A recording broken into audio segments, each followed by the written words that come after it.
My daughter stepped away when I reached for her. Dad said Mommy might hurt me, she whispered. Across the courtroom, my husband smiled because he believed he had already won. I stopped moving. Every part of me wanted to cross the distance between us. I wanted to pull Ava into my arms and tell her that she was safe, that I had counted every day until I could come home. But Ava was watching me with fear in her eyes, so I lowered my hands. "It's okay," I said softly. "You don't have to hug me." Derek leaned back beside his attorney. The smile disappeared from his mouth, but not from his eyes. He had expected me to cry, or shout, or demand that Ava come to me. Any reaction could be used to prove that I was the unstable soldier he had described in his custody petition. I had spent 8 months managing military supplies in a country where one delayed shipment could endanger an entire unit. I had learned how to keep my voice steady while everything around me went wrong, but nothing in my training had prepared me for my daughter being afraid of me. Before I left, Ava called me Mom. During the first months of my assignment, I sent her a bedtime video almost every night. I read her favorite stories. I showed her the stars above the base. I promised I would come home. At first, she answered with drawings and voice messages. Then the replies became shorter. Derek said she was busy with school. Then he said she was asleep. Later, he claimed she no longer wanted to speak with me because my calls made her sad. 1 month before I returned, he stopped answering completely. When I finally came home, Ava called me Lauren. Not Mom, Lauren.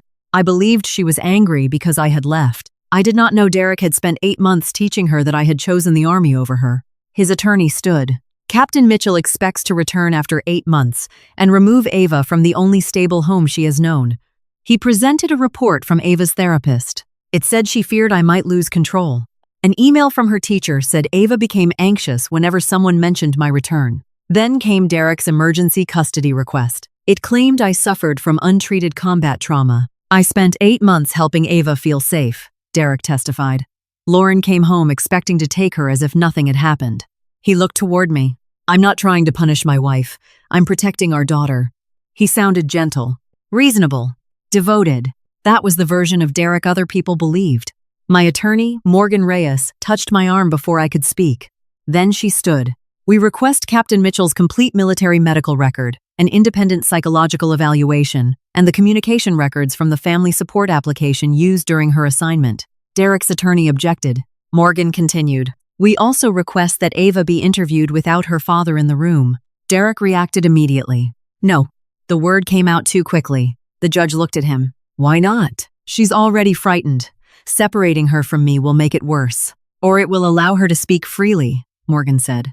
The judge considered this, then asked Derek to move to the opposite side of the courtroom. Ava sat beside a court-appointed child advocate. Derek obeyed, but his eyes never left our daughter. The judge lowered her voice. "Ava, no one here is angry with you. I only want to understand why you are afraid of your mother." Ava twisted her fingers together.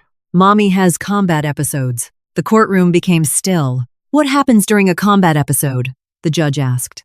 Ava looked at Derek. He gave her a small nod. "She might forget who I am." "Has that ever happened?" "No." "Has your mother ever hurt you?" Ava hesitated. "Daddy said she could hurt me without meaning to." My chest tightened.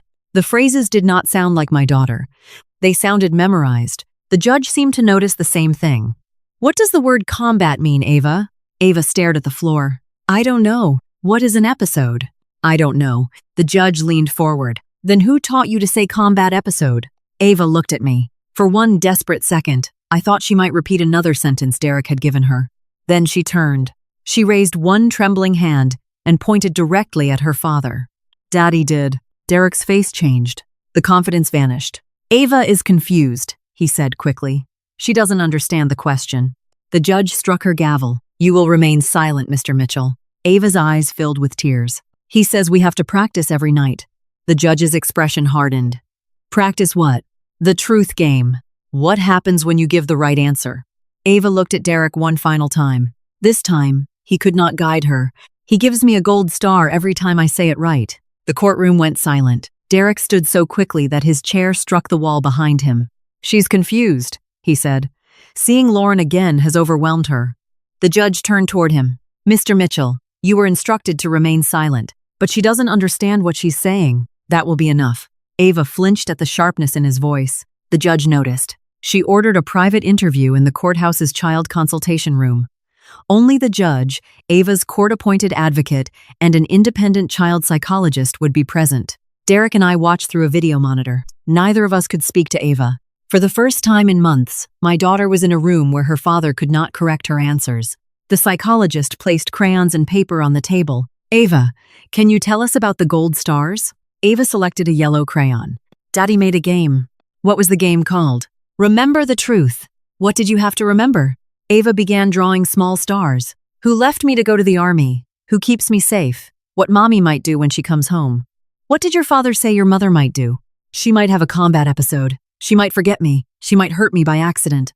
And if you remembered those answers? I got a gold star. What happened if you gave a different answer? Ava stopped drawing. Daddy wouldn't talk to me. My hands tightened beneath the table. Ava continued. Grandma Patricia said Mommy would get angry if I said the wrong thing. She said soldiers can hear lies even when they're far away. The psychologist kept her voice gentle. Did anyone tell you that your mother sent videos? Ava nodded. Daddy said they were bad for me. Did you watch them? Only when I got every answer right. Derek leaned toward his attorney. His lips moved, but I could not hear him. Ava did not understand that she had been trained to lie. She believed each correct answer protected her from me. The private interview ended after 20 minutes. When the courtroom reconvened, the judge temporarily suspended Derek's unsupervised contact with Ava and ordered an immediate review of the evidence. Derek's attorney called Ava's therapist.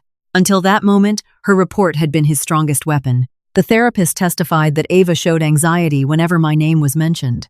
She had written that my return could disrupt the child's emotional stability. Morgan approached the witness stand. Who selected you as Ava's therapist? Mr. Mitchell.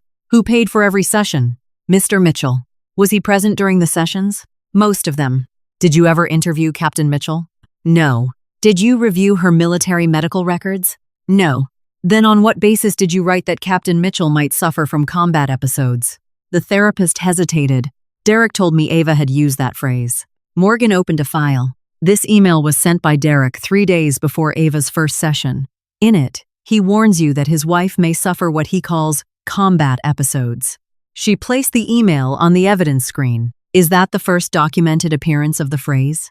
The therapist lowered her eyes. Yes.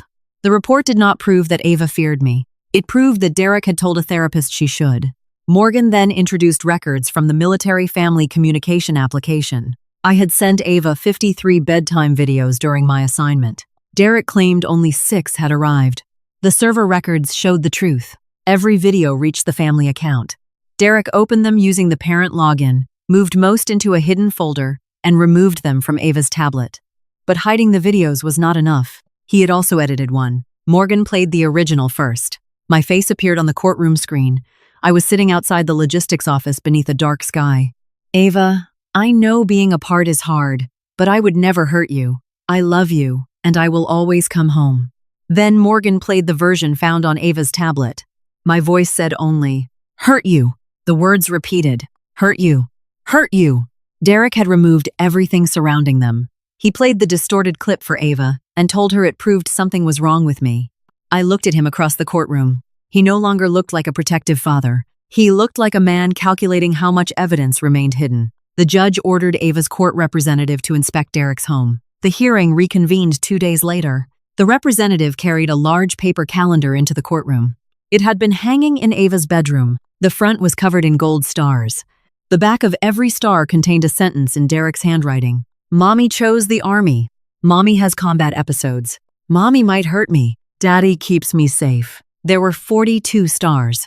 42 nights of rehearsals. 42 times my daughter had been rewarded for fearing me. The representative also recovered Ava's tablet and several deleted messages. But the most important discovery came from Ava herself. During her second interview, the judge asked why Derek needed her to say those things. Ava answered, Daddy said if the judge thinks Mommy is sick, we get to keep the house. My house. I had purchased it with money inherited from my father before I married Derek. When I deployed, I gave Derek limited power of attorney. He could pay utilities, handle repairs, and manage household expenses. He could not borrow against the property. Morgan requested the county records. Derek had used the power of attorney to secure a large loan against my home. The documents carried a signature that looked like mine. It was not mine. Most of the money had been transferred to a woman named Vanessa Cole. Who is she? I asked. Morgan placed a photograph beside the bank records. Vanessa stood next to Derek outside a newly built house. His arm was wrapped around her waist. She isn't a financial advisor, Morgan said. She's been having an affair with your husband for more than a year.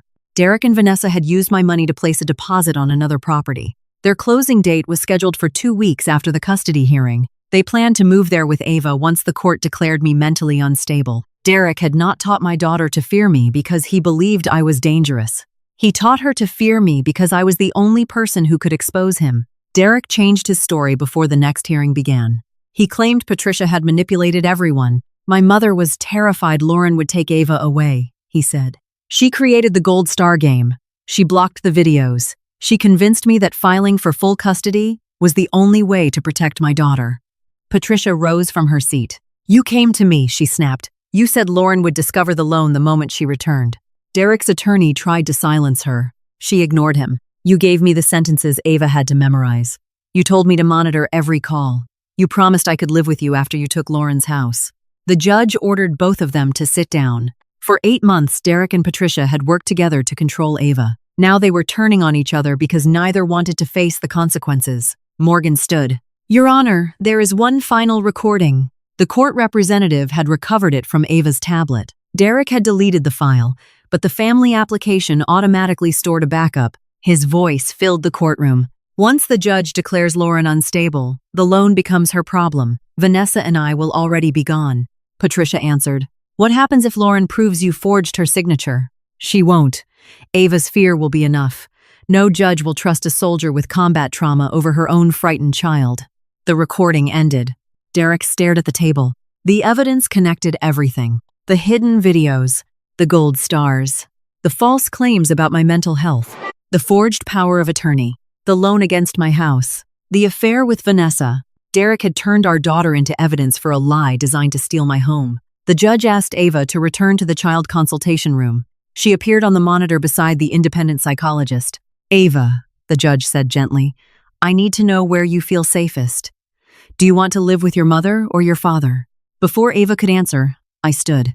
My daughter has spent months being rewarded for choosing the correct parent. Please do not make her believe she has to choose again. Derek looked at me as if I had made a mistake. He still thought the hearing was about defeating him. It was not. It was about helping Ava understand that love was not a test with one correct answer. The judge nodded. You are right, Captain Mitchell. Ava will not be required to choose. For the first time since the hearing began, Ava's shoulders relaxed. The court awarded me temporary full custody. Derek was permitted contact only during professionally supervised visits. Patricia was ordered to remain away from Ava until an independent evaluation could determine her role in the manipulation. The judge ordered counseling for Ava with a therapist chosen by the court. All transactions involving my house were frozen. The forged power of attorney, false financial documents, and misleading testimony were referred to investigators.